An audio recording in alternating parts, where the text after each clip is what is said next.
coming right up. Value This with Dr. Lori. I'm Carol Erickson, and we're in a great location, and we're taking your questions, and we've got your answers.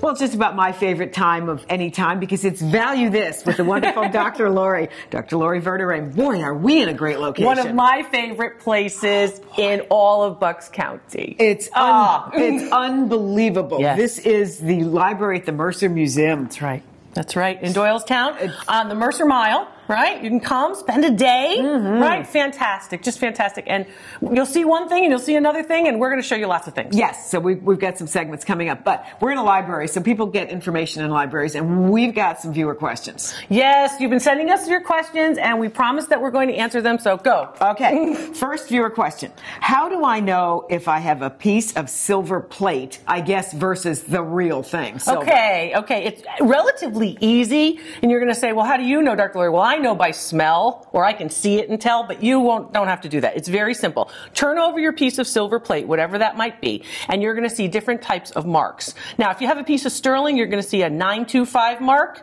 or the word sterling. Okay. Everything has to be marked. Since 1754. Wow. Okay, so if you have something from the 1600s, I can't help you. But if you have the sterling standard, right, since about the middle part of the 18th century, it's been marked. And does it ever wear off so you can't see it? It's there? Not usually. I've seen 19th century pieces, 18th century pieces that still have that silver standard. But most of us have plate, which is inexpensive. It's copper that has basically been through a mechanical process, an ion process, that you will actually have the silver on top of it. So sometimes it's called silver over copper, also known as silver plate. Sometimes it will say plated, and it will be the word plated. Or it will say silver-oid, or it will say quadruple or triple, meaning how many times the plate went over it. But you're basically looking at, when you're looking at silver plates, you're looking for those terms. EPNS means electroplated nickel silver. And you might turn something over and go, I don't know what those letters mean. I don't know what this means.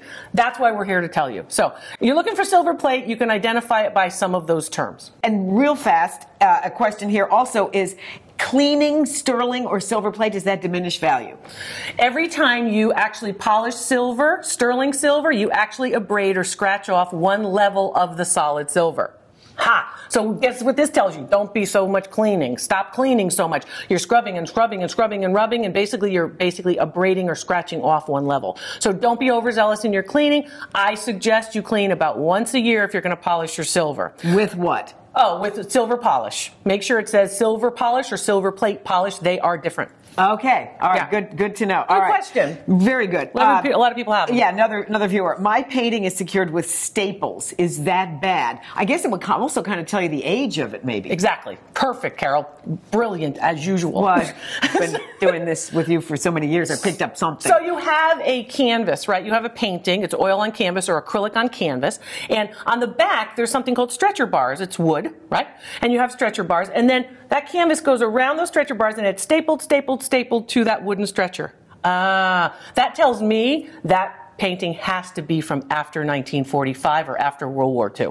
Okay. Because you don't have the automatic staple gun, cha-ching, cha-ching, cha-ching, until about the early decades of the 20th century. Would somebody take an old oil painting and the frame fell apart, blah, blah, and they might staple an old oil painting? Is that possible? And the stretcher falls apart and they staple it to it? Yes. So when you look at the sides, right, when you look at your oil painting and you look at the side and you see either nail holes or staples, you want to look for those nail holes. Aha. Because earlier paintings will always be secured with nails. How old does an object have to be to be considered an antique? I smile because I think of my dad. My dad used to say, honey, it praised me, I'm an antique. In his 80s. You have to be 100 years or more in order to be an antique. An antique, and that word actually comes from something unique, antique, right? And also something that is more than 100 years old. Does that necessarily increase the value of anything? No. Age is not a value indicator. Has to be good quality, has to be good condition for value. Okay, difference between an artifact and an antique. Okay. Artifacts are usually pieces that relate, again, historical. Oftentimes artifacts are not considered man-made.